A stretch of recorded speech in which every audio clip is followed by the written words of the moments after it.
What's up, guys? Welcome back To another episode of the Disc Dungeon. see Dun, dun, dun. that little back and forth we just did. That's called teamwork. That was totally unplanned. Nope. We didn't even have it in our notes. And we take notes We because take notes. we take this very seriously. Yeah. This is our therapeutic session of the week. Guys, this is Disc Dungeon episode 14. Drum roll, please, for the name. Restart. There you go. I was like, am I supposed to cue in or? Do I go? Do you go? Awesome, guys. Well, again, it's always a pleasure for anybody who is tuning in at this moment. Again, thank you for being here. We can't do this without you. Joe looks at the numbers very closely, and he's been telling me how, slowly but surely the numbers have been going up. Subscribers, the amount of people who download the episodes. So that's exciting to know that there's people around the world, right? Not even. Oh yeah, we got Russia, Australia, and France and the UK. UK is probably our boy, but still, good to see you out there. Yeah, because I don't know anybody in Russia, so. Yeah, I know Russia. No one. I don't know anyone. Oh, and Germany this month. That was the new one. That was the new one. Got it. Yeah. All right, guys. Well, as always, we start off with Limpoyo,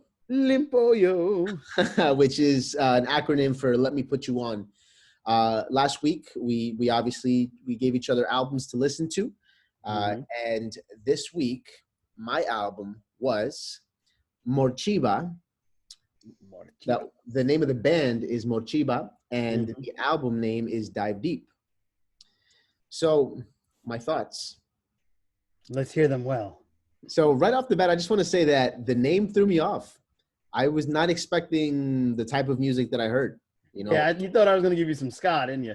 Yeah, or some reggae, something along those lines, right? But for those of you who don't know, Morcheeba, I don't know what the direct translation is. It's probably loose, but Morcheeba means more weed, at least in Spanish. We say chiba to weed all the time. So again, I'm thinking, okay, I'm getting my blunt ready. He's like, yeah, I'm like, all right. No, you're about to listen to some, this stuff. What? This is not weed. I had to put it down. I was like, okay, maybe I'll save that for later. But great, guys. So overall, the album definitely had some highlights. Right out the beginning, the first song started off, and it had this song called "Enjoy the Ride." And first off, just the singer is beautiful. Her voice, the way she was singing. Her name is Manda. Is that Manda or is that Judy? No, that's another song. Okay. Judy's on another song. Manda's that first song, "Enjoy the Ride." Beautiful lyrics. Gotcha. Yeah, she is the first and the last song, I think. Yeah, beautiful lyrics. I mean, I actually want to point that out specifically because the name of the first song is called "Enjoy the Ride," and there's two specific lines. The one is, "The day that you stop running is the day that you arrive." Very poetic, beautiful. Yeah. I'll talk about that in a second because that completely relates to what's going on in my life right now. And the chorus is, "Stop chasing shadows, just enjoy the ride."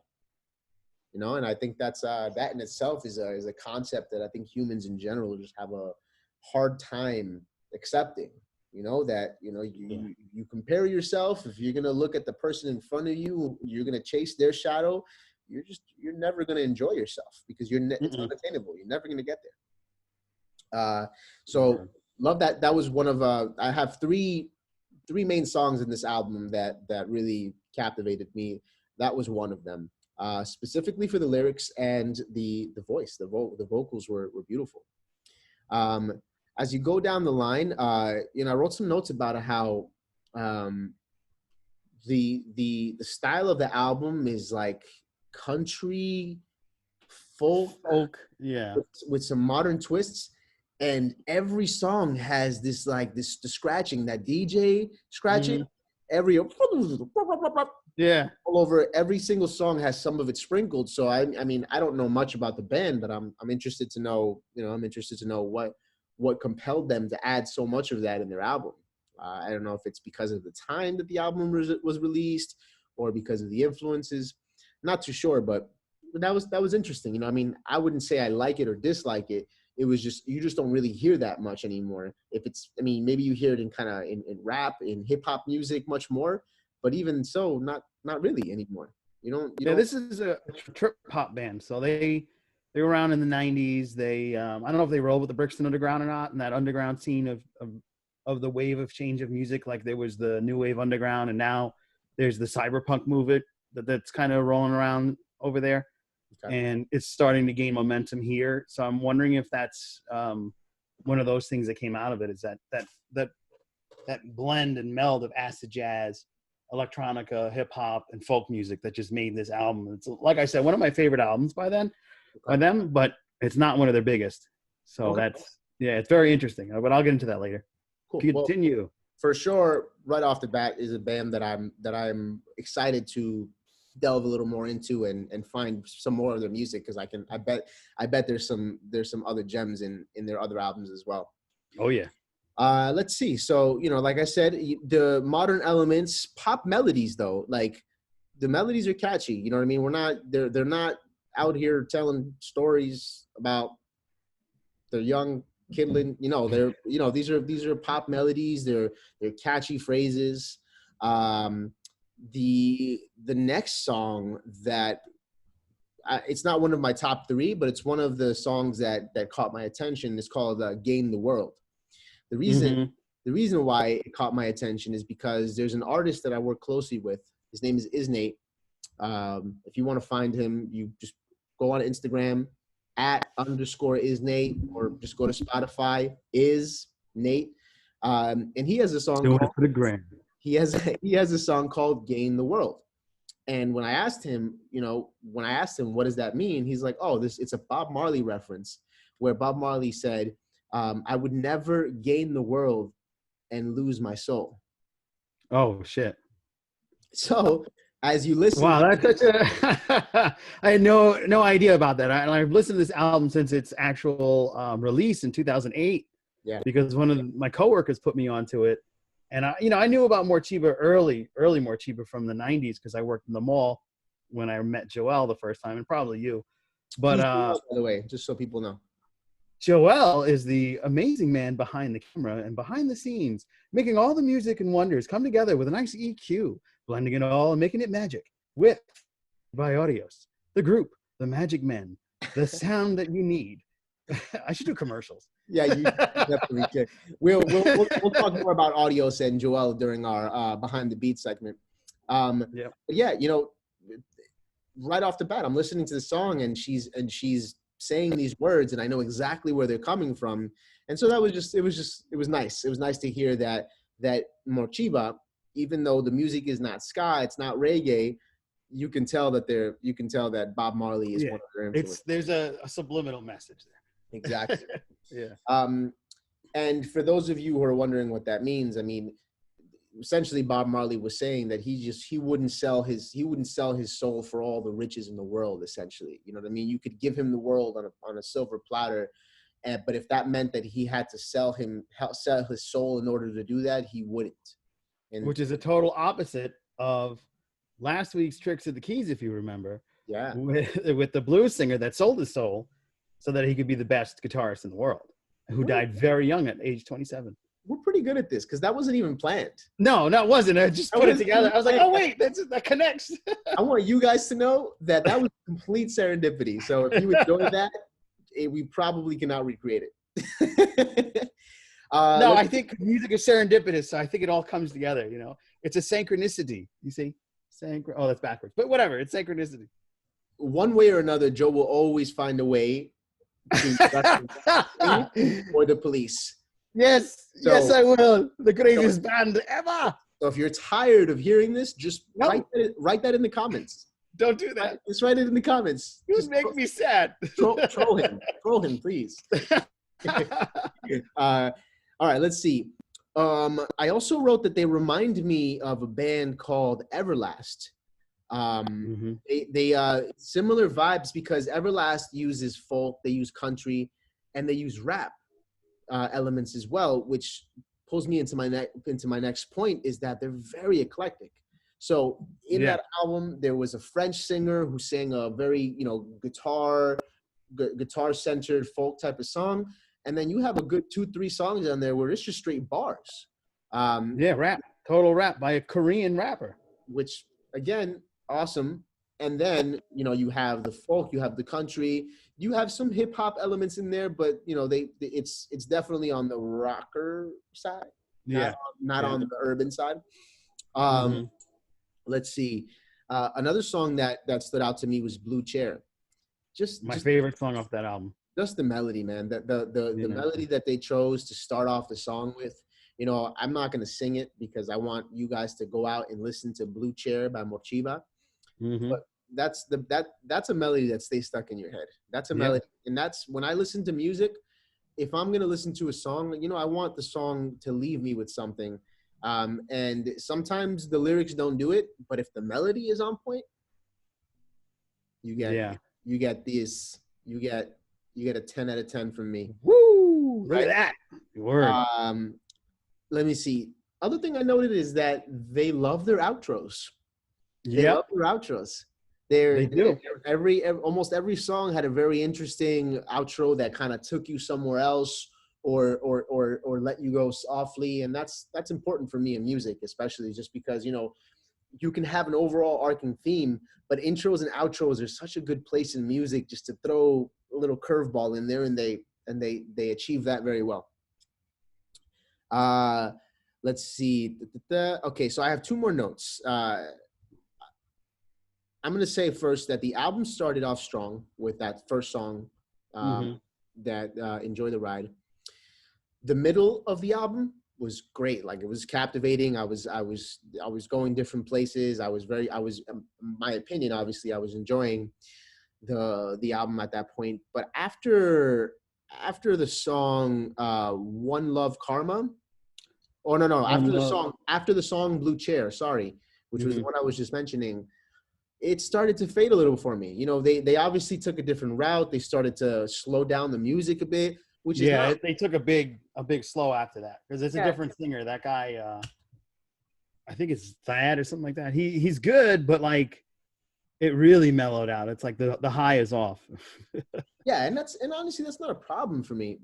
But it lost me. You know what I mean? I think maybe my critique at that point would be maybe structure the songs a little differently so that the interest doesn't die out. But that's just my opinion. Somebody may have listened to those last 4 or 5 songs and said, "Yo, those are the best songs in the album."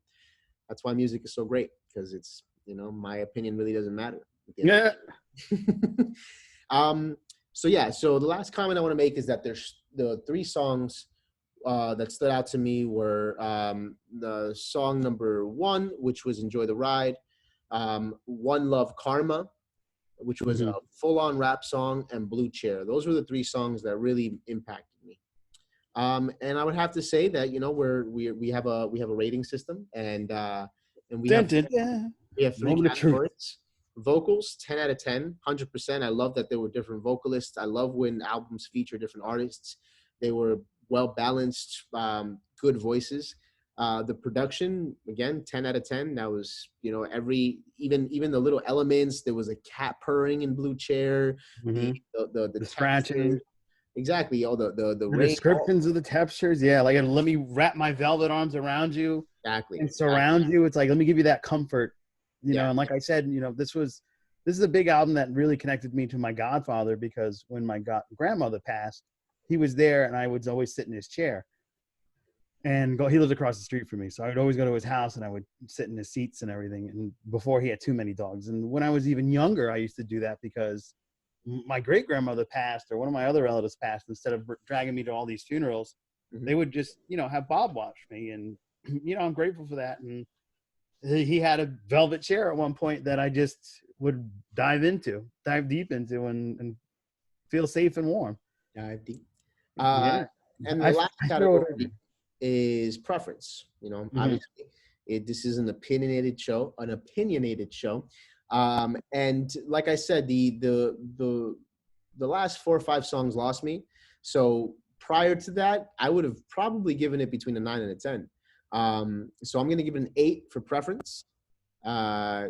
Same rating I did last time. 10, 10, Yeah, I think so. 8. 10, 10, 8. Yeah. 10, 10, 8. Yeah. Yeah. So yeah, I give the floor to you, Joe. What did I put you on last week? Man, you put me on to a total bop. And I got to say, here's some unknown things about Joe Dove here. And I'm going off the cuff. I'm not even going to read my notes on this one. I love a band called Los Lobos. Los Lobos kick your ass. Los Lobos kick your face. Los Lobos kick your balls out your face. I don't know if you're familiar with that, but No. Los Lobos was a badass Spanglish rap band that I grew up listening to with my mom, my uncle. We got put onto them by a movie in the early 90s. I can't remember the name of the movie right now, and we've been listening to them ever since. So this actually fits into my preference. So the minute I heard the intro song, Dance, and where is it? I have to read my notes now. Dance and Denso, which turns out to me dance and beat each other up or fuck. So I love this album. It reminded me of the good times listening to Los Lobos. And there's a really little correlation between Morcheeba and this band. They're both 90s bands. Did you know that? Well, you probably knew about that from Molotov, but Molotov, who you put me on to, is a total winner. I know that, but I just didn't make the synapses. Connection. Yeah. So, this episode is called Restart. And Restart is especially in our lives journey that goes through these massive downs of this virus that seems to lock everybody home and ripple its way into our pockets now. There's so many people that lost their jobs. There's so many people that are dealing with stress emotionally, physically, because there's a lot of spousal abuse. A buddy of mine's a cop, and he's telling me one of the houses that I was going to look at today, because I'm thinking about returning home, and I'll get into that another time. But one of the houses I was going to look at, he's like, yo, don't move there. I get so many domestic disputes off that block. It's terrible. Don't live there. So these are a lot of things you got to take into consideration when you're, dealing with your life. And Restart is a way of, everything is going to come back together, and we're going to get there together by making the right strides. And as we are locked in these rooms, apartments, and homes, we find one thing that continues to lift life's loving level, locking our minds and focus on that next adventure as we strive to rise above the fray and experience joy, pairing in a success of our constant grind. We go again dark into the deep depths of the dark disc dungeon. I don't say it as well as I say it in the beginning, but nevertheless, the fray of music always takes us there to the right space in our minds. This epic band that you put me on to, Molotov. Yeah, thank you. I spent a lot of time writing that. That was beautiful.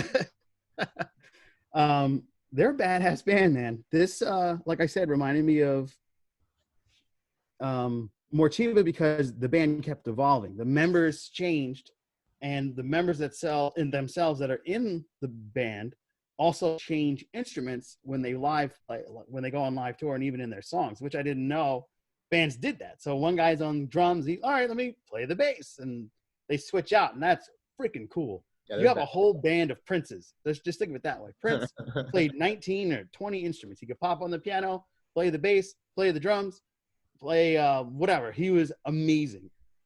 Violin too, like he was a master of all instruments you could think of. He probably could blow out the oboe in the middle of one of the songs. And these guys, I think, are on that level because they can all just switch it in and out. Total bops on this were Here We Come, K-U-M, Noko, I Am the One, and of course, the badass intro from this album, Dance and Denso. This really put me on a pedestal for music because I actually ended up going into their other albums because I wanted to learn more about the band because, it's been a while since I heard somebody like, yeah, exactly. Yeah, you win this week, my friend. It's been a while since I've heard it's been a while since I've heard a band like Los Lobos. They're totally a favorite of mine. Somebody I used to know put me on the Mana, and I was thinking, oh, maybe they like Los Lobos, and no, they were not. But not even close. They probably hate Mana, to be honest with you. They beat Manar's ass. The anti-Manar. Anti-Manar. So what I loved about this is they had the instruments. When you have a band that rocks instruments, you know that they can go and just the three of them, just one bass guitar, one drummer, and one vocalist can just get together and just make beautiful music. You know you got something magical there, and that's what I loved about this band, the raw sound of just instrumental music thrown at you, and the fact that they throw the Spanglish going on. It's like, oh, I don't know what's going on, but I like it because it sounds cool. Oh, I know that. That's English, you know. So Yeah. having the so having the ability to go back and forth with them on that was also fun. So like, here we come, KUM. Here we come, and we don't care mucho. It's like, if you know what they wanna, they just want your tapa kula wana mana. So I don't know what that last part means, but it such reminded me of that phrase that Los Lobos has. It was like, this probably means they're gonna fuck you up or something in that realm, because this band was hard. This band kept it going, and you know, this connected with me. So you're gonna get your first three, your first triple, 10, 10, 10. The production value on this, how they kept it together, the throws, their ability, because I dug deep into the band themselves, their abilities to switch instruments during performances, the fact that they were on some of the greatest music tracks of some of the greatest TV shows like Breaking Bad, and they play with ZZ Top, and they covered Queen, and they just go all over the place, and I can't believe I never heard of them, especially since, you know, I really dug Los Lobos at the time. So total bot. Yeah, you got a total 10. That's like the first 10 on the show, by the way. Yeah, this is. Because it matches. We're gonna insert some like claps and some audio. Yeah. Because you know, when you do the breakdown, the vocals, I love the guys, the different singers' voices, because it's raw and pure, and I like that. The production value is amazing. So it's like, it hits me in the right areas, knowing that these guys are trained master artists, because the sound and what they produce in the end of it is just so good. And to the preference, it matched my love of another band from the 90s. So it worked out totally. And I did not know that. Yeah. Yeah. So I just wanted to get into, you know, like I said, they were an 80s band that came from Mexico City that started out in the 90s and then just kept growing as a band. And I correlate that with Morcheeba, because they started out as a trio with another singer named Sky, and she left, and then they jumped and did this album that I put you on to last week, where they introduced like a plethora of various artists. And Dive Deep might not have been UK's most well-received album like your album was, because they actually, Moloktov won an Emmy for that album, for that song. So I don't know if you even knew that they even had such high praise that they have some gold hanging up on their wall at home. But when I used to listen to, like, so I don't listen to them a lot now, but when I used to listen to them, especially in the Hispanic culture, they were up there. Top-notch. Yeah. Top-notch. I could see why. They're fantastic. But I mean, and you know how Central America and South America love their rock. Yeah. Rock is God down there. Reggaeton is like huge now, but that's something that's probably happened in the past 10, 15 years. Right. Prior to that, rock ruled all. Yeah. And this definitely was king. It was king in my book. Even though the Morcheeba album wasn't their most well received, mm-hmm. It's one of my favorite albums by them. Then followed up with Blood Like Lemonade. Like I was saying, Sky, she left the band, and then they grabbed these various artists and made this, to me, one of their most epic albums. And this is all opinion. Yeah. Because you had such a different variety of tempos. It was like, I don't know if you remember in the early 2000s, there was this compilation album called Pure Moods. Do you remember that? No. So there was this thing called Pure Moods. It was like a TVD. Only get it on TV for the longest time. You couldn't even get it at Sam Goody. And then Sam Goody made a deal and said, all right, we'll carry this too. But it was a various album. And one thing that you don't get today, and you didn't get, that I actually got, because in 2008 you still buy CDs, is this was an intertwined CD. You know how you were talking about their outros? Oh, their outros are amazing. Their Yeah. outros, because their outros actually blend with their intros. So when you listen to this on CD without skip or without, random, Yeah. it flows like it's one long song, because God. one song just teeters into the next one and then it builds up on, Gosh. So I miss that in music today. It's something that I used to do on my own. By very minimal understanding of music production, but I miss that, and that was one of my favorite albums because of that blend. So great work. That was a great band, Yeah. and yeah, and I'm glad I got to learn about them. Yeah, I mean, this is a segue now into our next section, which is called "Music Saved My Life." Music saved my life. I guess we changed the theme song. Let us know if you like that version better. No, I think yours is better. Just to bring it back to Morcheeba and how they reminded me of this band, of this artist called Everlast. Mm-hmm. And I'm going to be honest, I don't really listen to him outside of this album. And growing up, a lot of my musical influence came from sitting in my stepdad's Cadillac, and whatever CD was in, that's what I listened to. So that's why I grew up listening to U2, and I grew up listening to a lot of Irish culture, which Everlast comes from. He's American, but he comes from this Irish culture as well. So obviously my stepdad is Irish. He was, he's lived in New York his whole life. He's a New Yorker. Like he talks like a New Yorker, but he would, he was very in touch with these Irish artists, and one of them being Everlast. That was one of the albums he had in there. The name of the album is called Whitey Ford Sings the Blues. So that's what I'm putting you on for next week. Okay. All right, great. I only know Everlast through one song. It's called "What It's Like" or "What It's Life" or something like that. That song is on that album. Okay, so I'm in for a treat. Got it.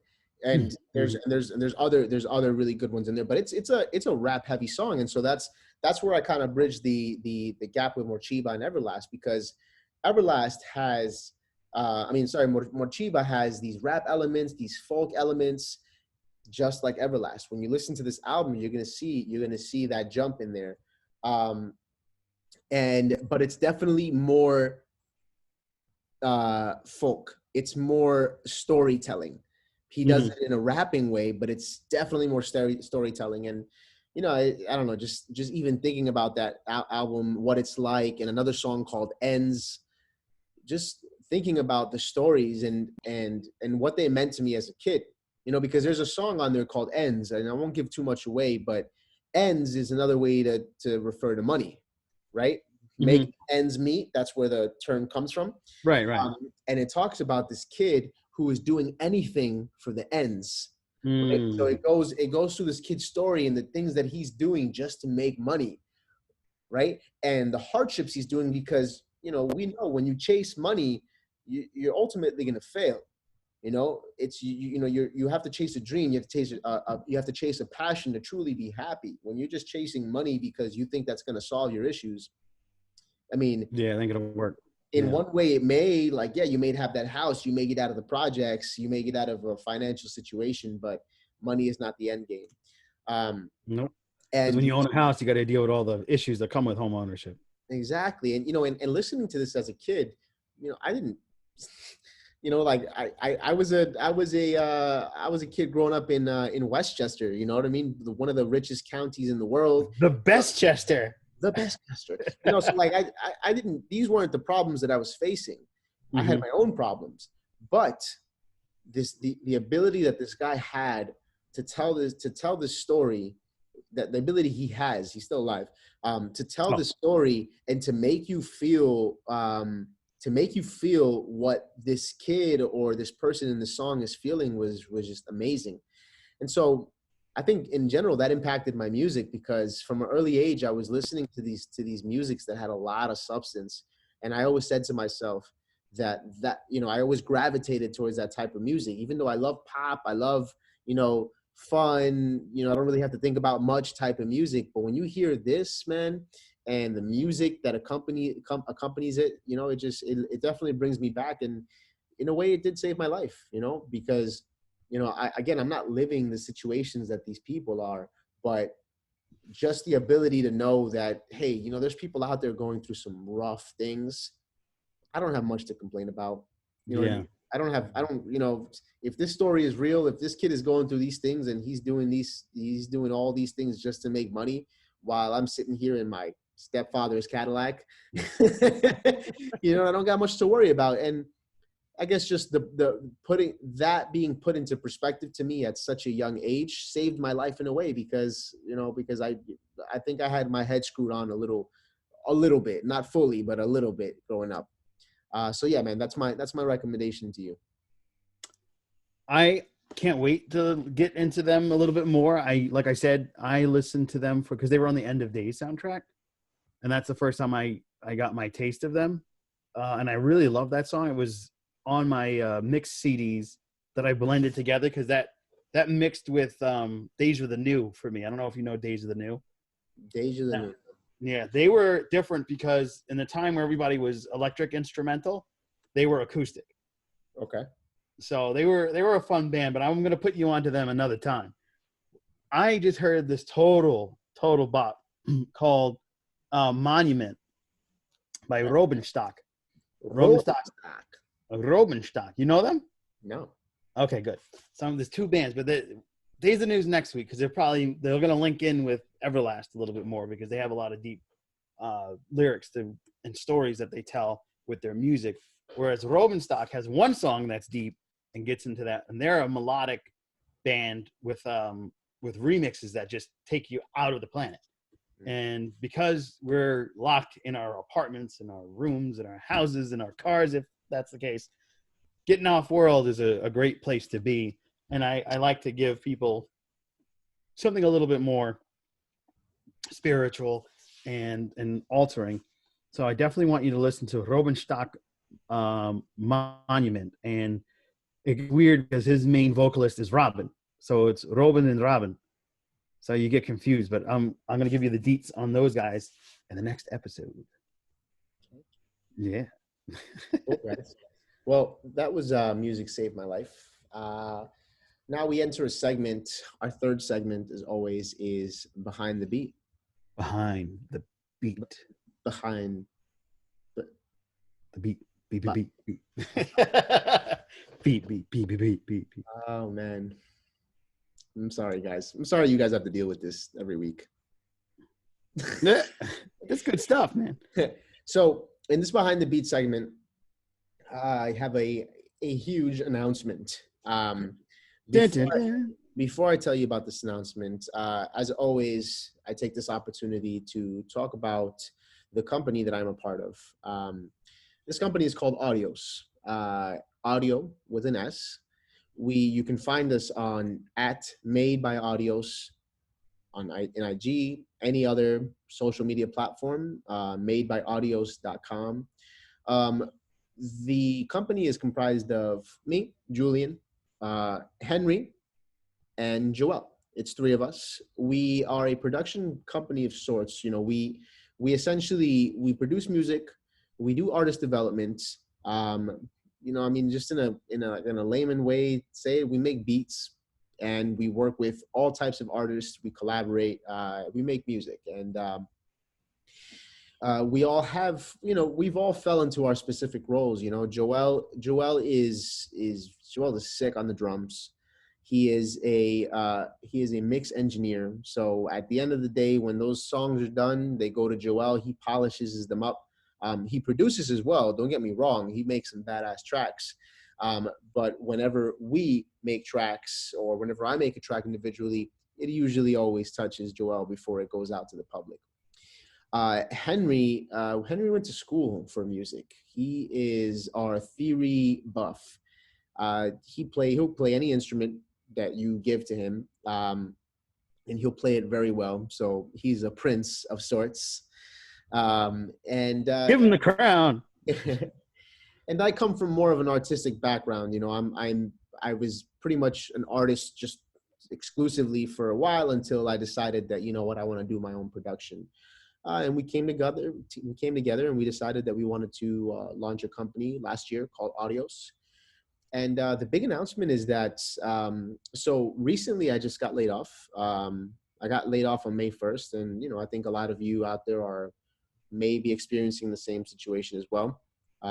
These times are different. They're hard for a lot of us, and I decided that that wasn't going to be something that would define my year or my day. And I said to myself, this is an opportunity. It's a door that's closing, but it's also an opportunity to seize what's going on. And I decided that I'm not going to work a corporate job. I mean, if it's in my power, ever again.